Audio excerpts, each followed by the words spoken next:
Estamos en una serie de enseñanzas que se llama Los burros de la Biblia, ¿verdad? Me han llovido memes de burros que usted no tiene idea, ¿verdad? Que me han mandado y me han dicho, pero bueno, yo me siento muy contento que el mensaje está llegando al corazón. La semana pasada el pastor Charlie nos habló una prédica tremenda de Absalón, de la rebelión y todo esto, y de verdad me dijeron que fue algo increíble. Damos gracias a Dios por la vida del pastor Charlie. Démosle un aplauso al Señor por él, ¿verdad? Así que qué lindo que se levante mucha gente con la palabra de Dios en su boca, ¿verdad? Digo, en espada. Así que hoy voy a compartir con ustedes acerca de el freno de Dios. Y voy a ir al libro de Salmos en el capítulo 32. Voy a leer para ustedes el Salmo capítulo 32 y le pido al Espíritu Santo que esta palabra llegue a tiempo a nuestros corazones. Oh, qué alegría para aquellos a quienes se les perdona la desobediencia, a quienes se les cubre su pecado. Sí, qué alegría para aquellos a quienes el Señor les borró la culpa de su cuenta, los que llevan una vida de total transparencia. Mientras me negué a confesar mi pecado, mi cuerpo se consumió y gemía todo el día. Día y noche tu mano de disciplina pesaba sobre mí. Mi fuerza se evaporó como agua al calor del verano. Finalmente te confesé todos mis pecados y ya no intenté ocultar mi culpa. Me dije, le confesaré mis rebeliones al Señor y tú me perdonaste. Toda mi culpa desapareció. Por lo tanto, que todos los justos oren a ti mientras aún haya tiempo, para que no se ahoguen en las desbordantes aguas del juicio. Pues tú eres mi escondite, me proteges de las dificultades y me rodeas con canciones de victoria. El Señor dice: te guiaré por el mejor sendero para tu vida. ¿Alguien lo recibe? Te aconsejaré y velaré por ti. No seas como el mulo o el caballo, que no tienen entendimiento, que necesitan un freno y una brida para mantenerse controlados. Muchos son los dolores de los malvados, pero el amor inagotable rodea a los que confían en el Señor. Así que alégrense mucho en el Señor y estén contentos ustedes los que le obedecen. Griten de alegría ustedes de corazón puro. Padre, gracias por tu palabra. Gracias, Espíritu Santo. Permíteme ser fiel a lo que pusiste en mi corazón y compartirlo con integridad y con rectitud. Tomamos lo que viene de Dios y desechamos lo que viene del hombre. Creemos que tú nos vas a ministrar, nos vas a hablar, nos vas a llenar y nadie saldrá de aquí como entró. Nadie terminará esta transmisión siendo la misma persona, sino que la palabra de Dios va a penetrar en nuestros corazones y nos va a dar vida. En el nombre de Jesús, yo creo que esta palabra llega a tiempo y renueva nuestros corazones. Y todos aquellos que lo creen dicen amén. Salmo 32 fue escrito por David luego de vivir uno de los eventos más vergonzosos de su vida, el cual la Biblia no lo esconde. Tal vez la mayoría de nosotros debe conocer esta historia o algo de la historia, pues David era un rey muy famoso, unió todo el pueblo, las 12 tribus, tenía una gracia especial un favor de Dios y era un hombre conforme al corazón de Dios, pero eso no le impidió equivocarse. Hay gente que confunde tener el corazón correcto y lo asocia a nunca equivocarse, y son dos cosas totalmente contrarias. David tenía un corazón conforme al de Dios y no supo traer el arca del pacto, y murió gente por la decisión que tomó. Ahora bien, en esta historia David está en su palacio y dice que tiempo atrás el anterior rey lo persiguió, se llamó Saúl, y huyendo llegó a una cueva que se llamó la cueva de Adulam, donde habían hombres fracasados, endeudados, pasando problemas.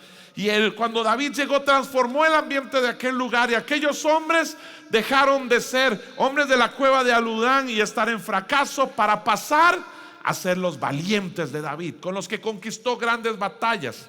Oigan esto, entonces el palacio de David estaba rodeado por las casas de aquellos hombres que eran sus valientes, sus fieles. Un día David, en temporada de guerra, no quiso salir a pelear, se quedó, salió al balcón de su casa, se asomó y allí estaba una mujer llamada Betsabé bañándose.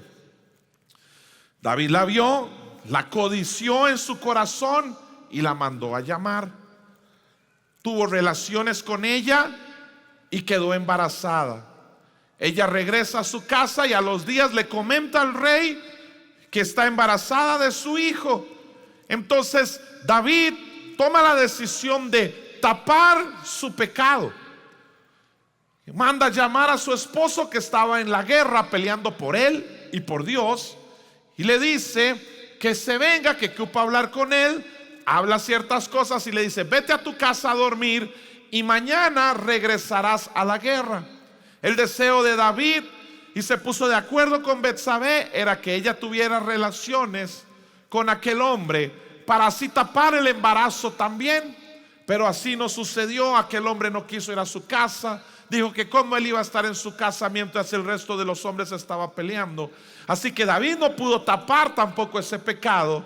Así que lo envió de regreso con una carta pidiéndole que lo pusieran al frente de la batalla para que muriera ahí. Así fue. Le enviaron el informe, recibió que había muerto. Él llamó a Betsabé, una viuda en aquel momento, y él hizo una gran obra de caridad al casarse con ella. Y entonces tapó todo el pecado, y siento que todo está muy bien. Ya lo logré, nadie va a saber de esto. Ahí terminó todo. Pero Dios sí lo sabía. Dios sí lo había visto. Entonces un hombre que era profeta, que se llamó Natán, se acercó al rey. Le habló acerca de una anécdota de un pastor. Un hombre que tenía muchas ovejas y uno que no tenía tantas. Vino un extranjero y en vez de matar una oveja de él, le tomó la de su vecino que no tenía casi. Y entonces David se enojó demasiado y se molestó y dijo: ese hombre tiene que pagar con 4 tantos lo que hizo. Y entonces el profeta le dijo: ese hombre eres tú. Y desde ahí se desata este proceso que termina con la restauración de David, porque nosotros leemos aquí que Dios quitó su culpa, quitó su pecado, lo perdonó. Pero David escribe esto después de su proceso, después de vivir lo que hizo, después de que Dios lo sanó, y tal vez en medio de su caminar y de su proceso, tapando una cosa, tapando una cosa, tapando una cosa, él no se sentía mal o no era consciente de que no estaba haciendo lo correcto delante de Dios. Pero al final de su proceso dice: hey, bienaventurado el que Dios perdona, el que le quita la culpa, el que tiene transparencia, bienaventurado. Y entonces ahí tal vez él entiende que todas las cosas que hizo para tapar solamente empeoraron, que solo hay uno que quita la culpa y es Dios. En medio de ese proceso me llama mucho la atención, porque escuchaba a un hombre de Dios que decía que cuando David cometió este pecado tenía 60 años de edad. Y mi papá siempre me ha dicho: no es como comienzas, es como terminas.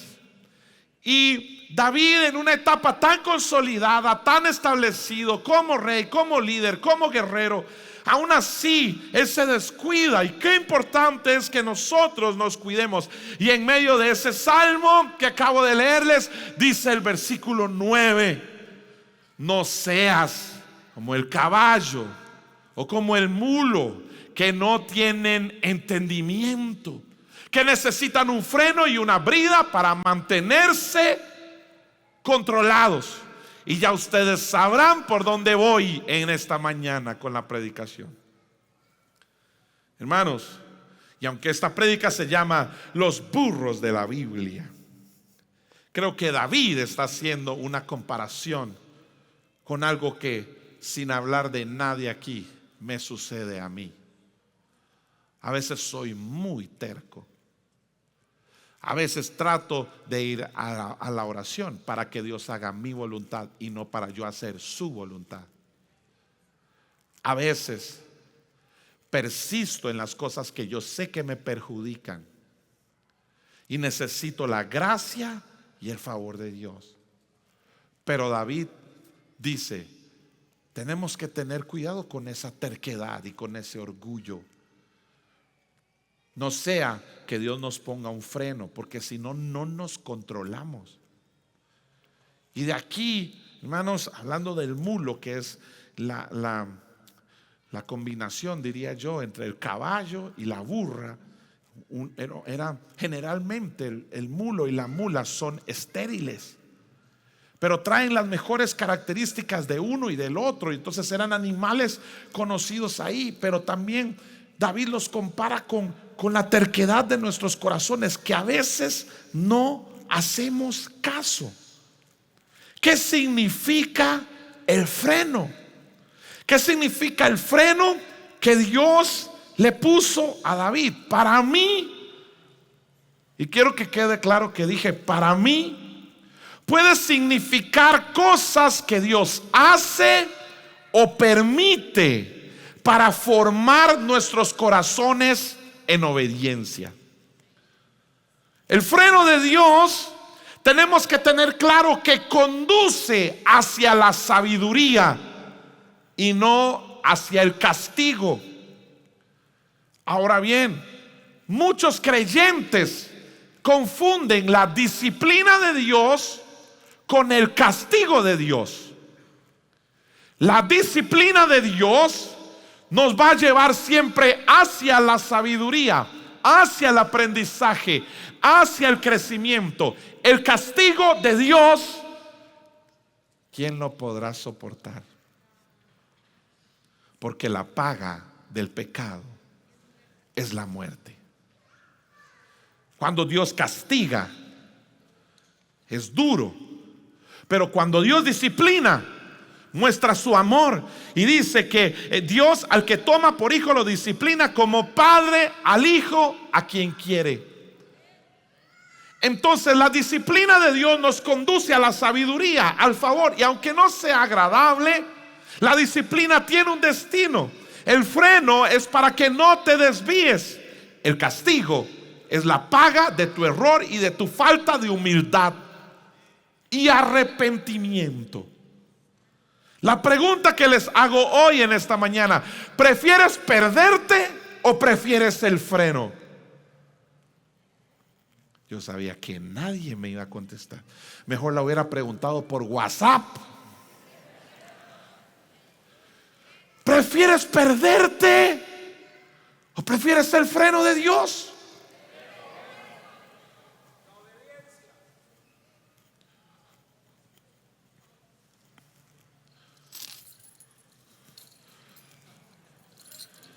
¿Quién dijo el freno? Que ocupa un voluntario. Y no lo lavé. Hermanos, les voy a decir algo. Yo prefiero el freno de Dios que el infierno. Y a veces, en el camino, nosotros nos desviamos. Por malas intenciones, no creo. Pero nos desviamos del camino y perdemos el rumbo. Y cuando estamos aquí, le hemos dicho: Dios, te entrego mi vida, tómala, tómalo, toma, Señor. Y ahí canto. Pero Dios se lo tomó en serio. Dios dijo: bueno, me dijiste que tu vida es mía. Bueno, está bien. Yo te voy, Señor, guíame. Sí, yo te guío, te doy una palabra, te digo que ya no más que esto, pero no me haces caso. El freno es el amor de Dios. Y a veces cosas nos suceden y nos pasan y decimos: que no me quieres, no, es que Dios te ama tanto que Él no te va a dejar que te pierdas. Y entonces David dice: es que yo en medio de mi pecado no confesé, no hice, no esto, no aquello. Pero al final yo les digo a ustedes: no sean como el mulo, como el caballo. Eso lo puso él por no poner: no sean como yo, que tuve que ser sujetado con esto, porque si no, no me acerco a Dios. La Biblia está llena de historias de hombres que Dios les tuvo que poner esto. Es más, la iglesia hoy está llena de gente que Dios le tuvo que poner esto, empezando por el que les habla. El primero que se me viene a la mente es Jonás. Jonás era un profeta, tenía que profetizar lo que Dios le decía y lo hacía muy bien, hasta que Dios le dijo: voy a salvar Nínive. ¿Qué? ¿Cómo vas a salvar Nínive? Destruirlo, mira todo el daño que nos hace. No, yo no estoy de acuerdo con usted. Es que no le estoy preguntando. Eso es lo que yo quiero hacer. Entonces te doy una palabra, no agarro un barco, me voy para el otro lado. Y entonces dice el libro de Jonás que Dios tenía preparado un pez.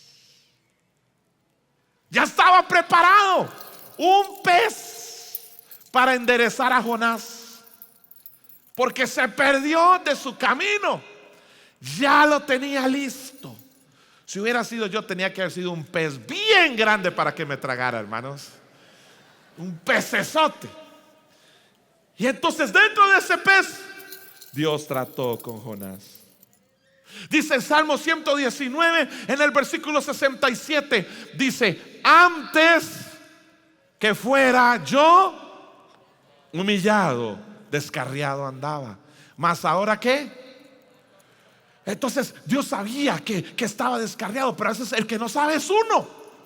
Vivimos un estilo de vida y formas que creemos y nos desviamos y no nos damos cuenta. Pero antes de que fuera yo humillado, andaba mal, pero gracias a Dios por lo que me sucedió, porque eso me ayudó ahora a guardar la palabra.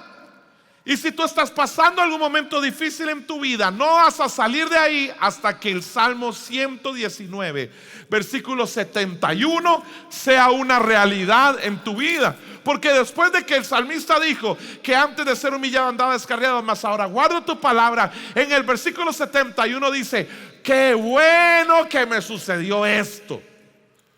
Bueno es haber sido humillado para que ¿qué? Para que aprenda. O sea que hay momentos donde uno aprende porque lo tratan bien, porque lo abrazan, porque lo aman.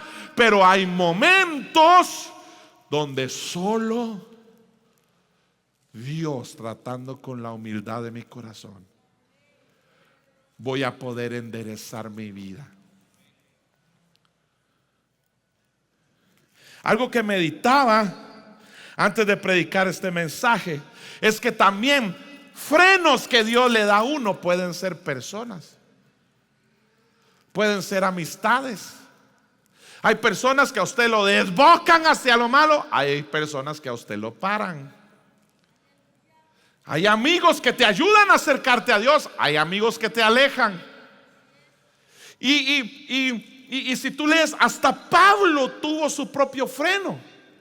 Por eso dice el libro de 2 de Corintios en el capítulo 12, en los versículos 7 al 9: aún cuando he recibido de Dios revelaciones tan maravillosas. Y dice: así que para impedir que me volviera ¿qué? Orgulloso, se me dio una espina en mi carne, un mensajero de Satanás. Santo Jesús, ayúdanos.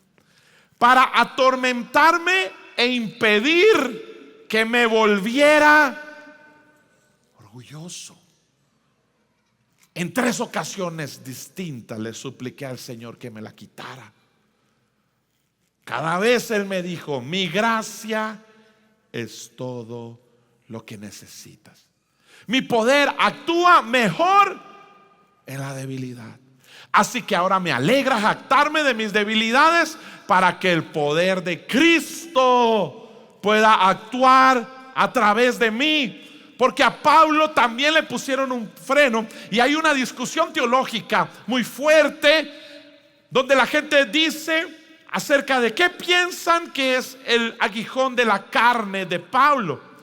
Y la opinión más fuerte teológica es que dicen que el aguijón en la carne de Pablo era un problema en la vista que él tenía, y que le pedía a Dios que lo sanara, y él tenía ese problema en la vista, y entonces Dios le dijo a él, ¿verdad?, que se bastara su gracia, y sin tratar de hacer un debate teológico de cuál era el aguijón en la carne de Pablo, lo que quiero enfatizar aquí era por qué lo tenía. Y la Biblia es tan clara, es que me dieron ese aguijón para que no me volviera orgulloso. Me pusieron un freno para que no me desviara. La pregunta que les hago a ustedes es: ¿alguna vez han probado el freno de Dios? ¿Alguna vez han estado en alguna situación y Dios te pone freno, te sucede algo? ¿Alguna vez se te trunca algo en tu trabajo, pasa algo en tu casa? Es como un freno y tú dices: ay, pero ¿qué es lo que está pasando? Es la gracia y el amor de Dios que dice: no quiero que te desvíes, que te pierdas. Quiero guiarte, y a veces yo te guío con la palabra, te guío, te hablo, te doy, pero a veces no es suficiente. Entonces te voy a poner un freno para poder guiar y que no te descontroles. Y entonces el mismo Salmo 32, David reconoce que ese freno se le puso a él por la falta de conocimiento de Dios, del entendimiento que Dios da. Entonces es imposible no hablar de esto si no hablamos de la sabiduría. Necesitamos la sabiduría que viene de Dios. El burro del orgullo y la terquedad está en nosotros, y necesitamos la sabiduría del cielo. Muchas veces ese freno es la sabiduría de Dios en nosotros. La vida está llena de ciclos que van cambiando, y es más, si tú lees Lucas 2:52, Jesucristo nació y fue creciendo, dice la palabra de Dios. Jesús crecía en sabiduría y en estatura y en el favor de Dios y de toda la gente. O sea que es posible ir creciendo en sabiduría. Que las cosas a las cuales me entregaba antes ya no me entrego. Que la sabiduría viene, tomo mejores decisiones, voy. Porque la vida es cíclica. Cuando nacemos, no nacemos con temores, no nacemos con ansiedades, no nacemos pensando un montón de cosas. Pero conforme vamos viviendo, vamos caminando en nuestras casas, el ambiente, somos ministrados, recibimos influencia de la maldad, del pecado, de la bendición, etcétera. Entonces eres un niño, cuando eres un niño, un bebé, creces, un día te llevan al kinder, y entonces pasas de ser alguien que ya tenía su vida controlada en su casa, está bien, ahora pasa al kinder, algo nuevo, y empiezas de nuevo. Cuando terminas la preparatoria como el más grande, ahora empiezas en primer grado como el más pequeño. Empiezas a vivir tu vida en la escuela, terminas el sexto grado como el más grande y entras a séptimo como la mostacilla. Y empiezas a vivir en el colegio, llegas a quinto año, donde te crees el dueño del universo y que tus amigos serán para siempre, y ya en enero ni se acuerdan de usted. Y entras a la universidad como el más pollito. Algunos manejan la universidad y el trabajo, empiezan ahí. Algunos terminan su carrera universitaria y son el máster, el licenciado, pero llegan a su primer trabajo como el más pollito. Y empiezas otra vez de nuevo. Luego te enamoras y ya no eres pollito, eres gavilán pollero, ¿verdad? Y entonces ahí es donde usted empieza a tener su noviazgo. Pero que usted sea máster, que usted sea, que usted tenga mucha experiencia, que usted sea el mejor con lo que usted haga, no quiere decir que usted sabe tratar bien a una mujer. Te casas y vuelves a ser el pollito. Empiezas de nuevo. Y cuando crees que dominaste el matrimonio y que te está yendo muy bien, tenés tu primer hijo y tu vida jamás será igual. Vuelves a empezar nuevamente. Y los que se animan tienen el segundo, y ya no es uno para los dos, ahora es uno para cada lado. Y así seguiremos viviendo. Luego serás el pensionado nuevo, luego serás el hijo de Dios en el cielo ya recibido nuevo. Pero ¿sabes qué? Todos son ciclos en la vida. Que tú fuiste un gran hombre, una gran mujer en la universidad, no quiere decir que vas a ser un gran papá, porque los ciclos vuelven a empezar. Entonces, la sabiduría se describe a sí misma, porque no solamente ocupa sabiduría para terminar una materia, pasar cálculo 1, para terminar un proyecto, para hacer algo. Necesita sabiduría para vivir. Y entonces dice la palabra de Dios en Proverbios capítulo 9, versículos 1 al 12, la sabiduría se describe a ella misma en Proverbios. Y dice que la sabiduría edificó su casa, labró sus 7 pilares, preparó un gran banquete y mezcló los vinos y puso la mesa. Envió sus sirvientes para que invitaran a todo el mundo. Ahora convoca desde el lugar más alto, con vista a la ciudad. Entren conmigo, clama a los ingenuos. Y a quienes les falta buen juicio les dice: vengan, disfruten mi comida y beban el vino que he mezclado. Dejen atrás sus caminos de ingenuidad y empiecen a vivir. Aprendan a usar el buen juicio. El que reprende a un burlón recibirá un insulto a cambio. El que corrige al perverso saldrá herido. Por lo tanto, no te molestes en corregir a los burlones, solo ganarás su odio. En cambio, corrige a los sabios y te amarán. Instruye a los sabios y se volverán aún más sabios. Enseña a los justos, como hoy en la iglesia Oasis, y aprenderán aún más. El temor del Señor es la base de la sabiduría. Conocer al santo da por resultado el buen juicio. La sabiduría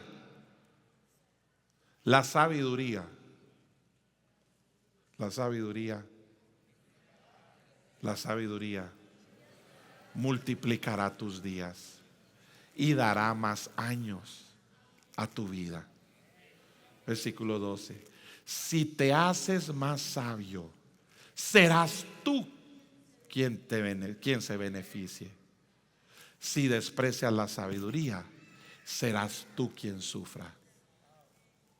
La sabiduría se describe a sí misma y no se describe como esta es la argolla cerrada, aquí no entran todos los tontillos aquí. No, la sabiduría se describe como: hice mi casa, abrí las puertas, cociné la mejor comida, hice el mejor vino. Vengan, siéntense, aprendan, crezcan, trabajen, vivan, logrenlo, tengan éxito, ámense unos a otros. Alguien tiene que estar conmigo. La sabiduría es para ti, para tu casa, para tu familia. Acérquense, coman, beban, crean. Es para todos. Es para ti, es para mí. Serás tú el beneficiado, no yo. Y entonces él se abre, porque vivimos en un mundo donde todo el mundo busca la información. Estamos sobreinformados. La gente busca la información porque cree que en la información hay sabiduría. Pero cuánta gente tiene toda la información del mundo y no sabe cuidar a sus hijos. Son grandes gerentes en su empresa, pero pésimos esposos. Manejan montones de empleados, pero como mujeres siguen siendo inseguras por dentro. Porque tienes toda la información, pero no tienes sabiduría. Por fuera eres el deportista, el joven que todo el mundo ve, pero por dentro estás lleno de miedo. No sabes qué es lo que sigue. Deshonras a tus padres y sabes que no estás bien. No tienes sabiduría para vivir. El mundo busca el dinero. Lo busca y tener más plata y tener más dinero y hacer más y puedo tener. Pero ¿sabes qué? Cuando tienen todo el dinero lo malgastan, lo administran mal, lo desprecian en sus placeres. El mundo busca el amor. Quiero hacer el amor, quiero tener amor, quiero tener mi novia, mi novio, quiero casarme. Algunos lo han buscado demasiado, 5 novias han tenido y la que tienen no es ni su novia. Pero se dan cuenta que pueden tener mucho amor, pero tratar bien a una mujer no saben cómo hacerlo. Tratar bien a un hombre, respetarlo, no sabes cómo se hace. Mucha gente busca la paz y anda tratando de tener un estilo de vida donde todo le salga bien y donde nada le vaya mal y tiene paz por aquí, por allá, pero no es así. Que levante la mano en este auditorio quien se ha levantado al menos algún día de su vida con 0 problemas, con 0 dificultades. Algún día de tu vida que te hayas levantado y dicho: hoy sí que no tengo broncas, Cristo es bueno, Señor. Siempre hay algo por qué preocuparse, siempre hay algo por qué estar cargado. Pero ¿sabes qué? La paz no es la ausencia de problemas, la paz es la presencia de Dios en medio de los problemas. Y la gente busca la paz y cuando la encuentra, ¿qué hace? Se desvía del camino de Dios. Hermanos, el mundo busca la información, busca el dinero, busca el amor, busca la paz, pero no saben que lo que necesitan es sabiduría y no saben dónde encontrarla. ¿Saben por qué? Porque dice Colosenses capítulo 2 en el versículo 3, dice: en Él, en Cristo Jesús, en Él están escondidos todos, no los escuché, en Él están escondidos todos los tesoros de la sabiduría. Y Él conoce, o sea, que es en Cristo, es en Cristo donde está la sabiduría. Es en Cristo donde tú le puedes decir: ayúdame a ser un mejor hijo. También ayúdame en cálculo 1 porque me he quedado 7 veces. Ayúdame, Señor. Ayúdame en esta materia. Ayúdame a ser un mejor papá, a ser un mejor esposo. Ayúdame a ser una mejor esposa, mejor administrador. Ayúdame, dame sabiduría. Tengo todo el conocimiento, pero si tú no me das la sabiduría, ¿qué puedo hacer? Y entonces Dios sigue tratando con nosotros. Y cuando nos equivocamos, nos mete un empujón. No iba a contar esta historia, pero como la conté en el primer culto, tengo que contarla ahora. O mejor otro día. Les gusta el chisme, hermanos. Ustedes se arman. Oiga, no sé por qué. He estado tratando de analizarme, pero esta semana como que se me ha zafado la hélice varias veces. ¿Verdad? Y el viernes estaba haciendo una visita a unos hermanos. Tienen un negocio muy lindo. Estuve orando por ellos y todo. Y tomé un tiempo para hacer ejercicio, aunque no parezca. Que les dio el gozo, pero el gozo maldoso, ¿verdad? Y resulta que andaba ahí. Yo no sé si se puede decir que juego tenis, pero practico desde hace mucho tiempo. Así que los que quieran jugar me pueden llamar, pero no me voy a dejar por aquello, ¿verdad? Y entonces fui a jugar y entonces estaba jugando. Y entonces yo sentí, oiga que quede claro que dije que yo sentí que la otra persona que estaba jugando conmigo no estaba actuando honestamente. Hermanos, era un partido, no me estaba jugando $1,000,000 en el US Open. Era una mejenga. Pero en cierto momento que hizo algo, hermanos, me saqué el clavo de la izquierda, el clavo de la derecha, me quité el clavo de aquí y me apié de la cruz. Ya. Y me enojé.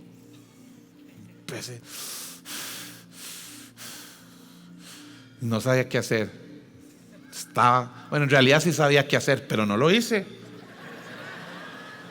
Y entonces me puse chivísima, estaba bravo. Ya ahí terminé, perdí, me senté. Antes de la mañana, como hay oración, estamos a las 72 horas. Qué tremendas 72 horas hemos vivido, ¿verdad? Algo poderoso. Démosle un aplauso al Señor por eso. Amén. Y entonces hasta yo ahí, ¿verdad? Y después de la oración, alistar, ¿verdad? Con Andrea, los chiquillos, llevarlos, y preparé. Entonces cuando yo estoy alistando las cosas para el ejercicio, el Señor me dice: agarra esa camisa. Yo agarro la camisa, la echo, y yo sentí que Dios fue el que me lo dijo. Y de verdad me fui, ya terminé el partido, estaba tan enojado. Y yo tenía como algo adentro, como que quería imponer manos. Me senté así como, y yo decía: pero ¿por qué estoy así tan enojado? Y entonces agarro, me quito la camisa y me pongo la camisa que amo. Y digo: yo voy a ir a reclamar, ¿por qué esto? Y donde me pongo la camisa, la veo, la camisa del bautismo. Me llevé la camisa del bautismo, con la que se bautizan los hermanos, con la que bautizamos a ustedes, hermanos. ¿Y sabes qué dice la camisa? Dice: vida nueva. Y hago yo: ¡ay!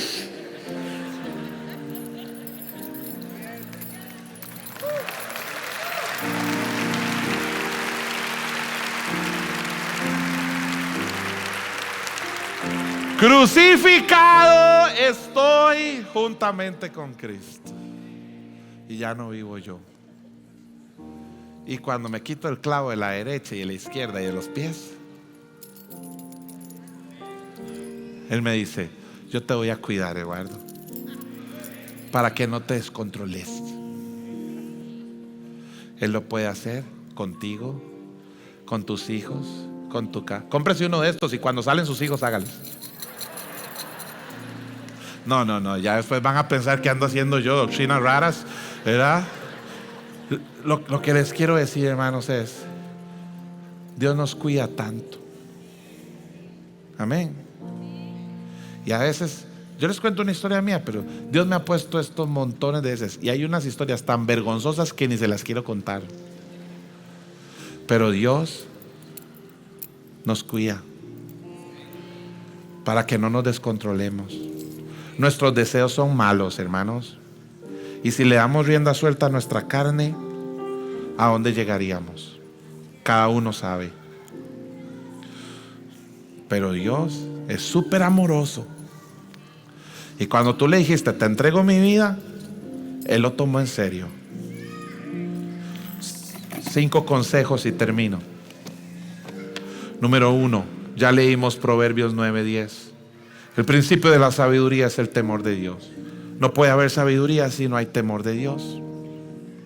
Cuando yo temo a Dios, yo me aparto del mal. Y cuando me cuesta, el Señor me ayuda. Si alguien dice: yo entiendo que necesito sabiduría, tal vez para un problema de tu trabajo, tal vez para un problema con tus papás, tal vez para un problema en tu noviazgo, tal vez para una situación financiera, tal vez para ser un mejor esposo, una mejor esposa. Si tú estás aquí y reconoces que necesitas sabiduría, dice Santiago 1:5, dice que si necesitan sabiduría, pídanse a nuestro generoso Dios.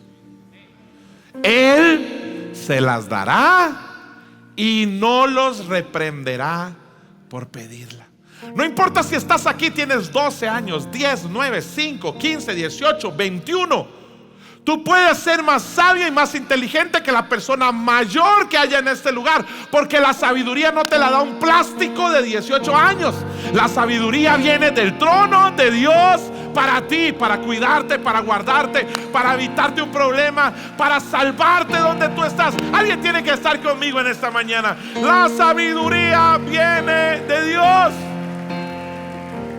Cambia el punto de tu búsqueda no es información, aunque necesitas graduarte. No es dinero, aunque lo necesitamos para vivir. No es amor, aunque todos somos relacionales y necesitamos. No es paz, aunque la necesitamos para vivir. Buscamos al que tiene los tesoros de la sabiduría, los cuales a partir de este día están abiertos para ti en el nombre de Jesús, para que tú los extraigas, los busques. Tenemos que, número 4, que ser humildes y aprender a pedir consejo. No todo lo sabemos, no todo lo entendemos, pero por eso nos necesitamos unos a otros. Y si vas a pedir consejo de alguien, asegúrate de pedir consejo de alguien a quien tú respetes y a alguien a quien tú veas que ha dado fruto en el área que tú necesitas aprender. Pídele consejo a la palabra de Dios. Aquí están escritas todas las cosas que necesitas. Y por último, si se te acaban los primeros 4, el final del mensaje es, el número 5 es: Dios, si se me acaban los primeros 4, te doy permiso de que uses el freno conmigo. Esa es una oración de valientes. No sé si alguien me está escuchando. Esa es una oración de valientes. Señor, si tienes que usar el freno conmigo, pues úsalo. Prefiero el freno que el infierno. Prefiero que me ayude, Señor, y dame sabiduría. Usa el freno conmigo, Señor. Usa el freno conmigo y lo deja la novia. Ay, Señor. ¿Para qué oró? ¿Aló?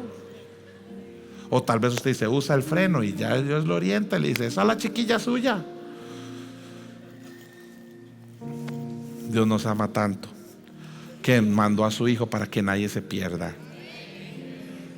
¿Vieron? Y si tiene que mandar el freno, pues que lo mande. Y que el Señor nos ayude. Espíritu Santo, gracias. Gracias por tu presencia. Gracias por tu Espíritu Santo. Gracias porque tú nos ayudas y estás con nosotros. Perdónanos, Señor, si te hemos ofendido. Perdónanos si hemos sido orgullosos o tercos. Perdónanos, Señor, si hemos ido a tu presencia para que hagas nuestra voluntad y no para nosotros hacer la tuya. Ayúdanos, Señor, en este mundo que nos tocó vivir. Ayúdanos. Ayúdanos, Señor. Ayúdanos a ser humildes. Ayúdanos, Señor, a amar al prójimo. Ayúdanos inclusive para tolerar nuestras propias debilidades. Ayúdanos a amar a nuestras esposas y a nuestros esposos. Ayúdanos a amar a nuestros padres. Y no permitas que en un mundo de tanta tentación perdamos el camino. Tú sabes que somos débiles, Señor, pero también sabemos que valemos tu sangre. Tal vez hay gente que se ha equivocado con nosotros y nos sentimos heridos y nos duele. Tal vez hay personas aquí en encrucijadas para tomar decisiones y se van a desviar. Ayúdanos. Ayúdanos a hacer tu voluntad. Ayúdanos a conocerte más. Ayúdanos, Espíritu Santo, y guárdanos, Espíritu de Dios, de todo mal. Padre, dame la sabiduría para vivir. Dame la sabiduría para ser un mejor estudiante, un mejor trabajador, un mejor hijo, un mejor papá, un mejor esposo. Dame la sabiduría para conocerte más. Pero también, Señor, si algún día necesito el freno, pónmelo. Porque yo quiero hacer tu voluntad y no la mía. Porque mi gozo es servirte a ti, Señor. El Espíritu Santo está aquí en esta mañana. Él está tocando en todo lugar. Él está sanando corazones. No es castigo, es freno. No es que te abandoné, es que te amo. Y quiero darte mi sabiduría. Y quiero llenar tu corazón de paz. En Cristo están escondidos esos tesoros que se abren hoy para ti, para tu casa, para tu familia. Ven, Espíritu Santo, y llénanos de ti, llénanos de tu gracia, llénanos de tu amor.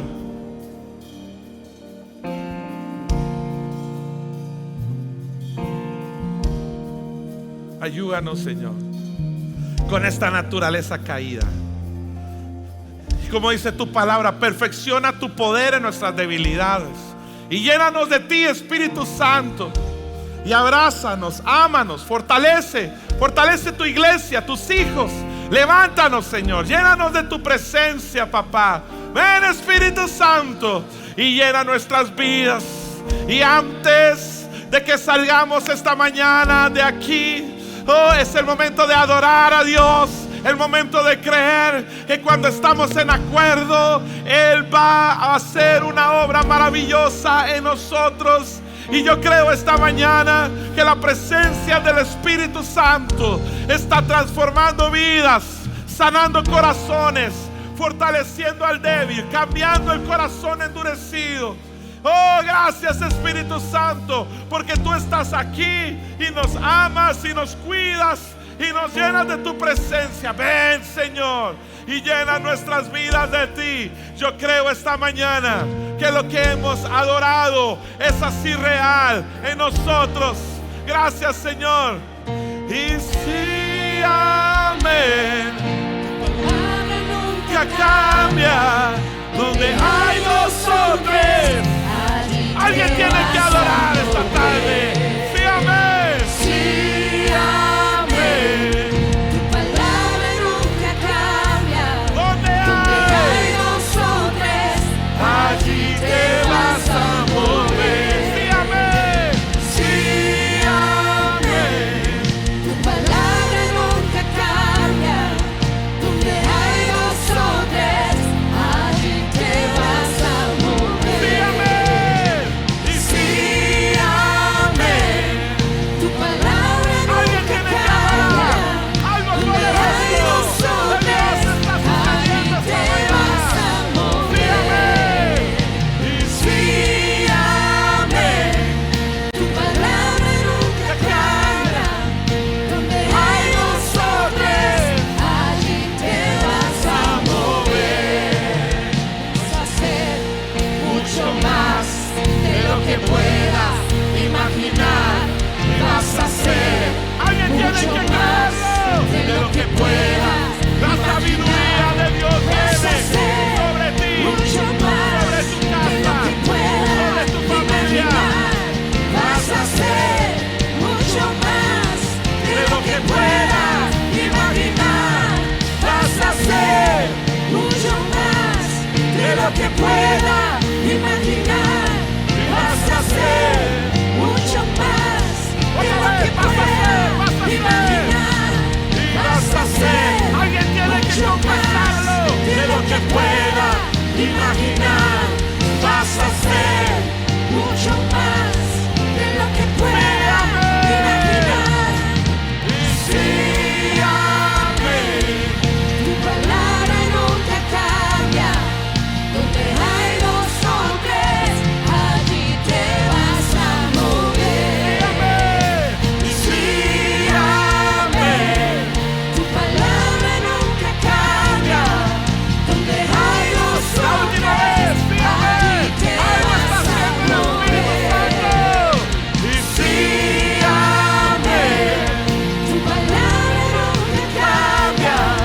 Donde hay dos o tres, allí te vas a mover. yo quisiera hacer algo antes de que nos vayamos.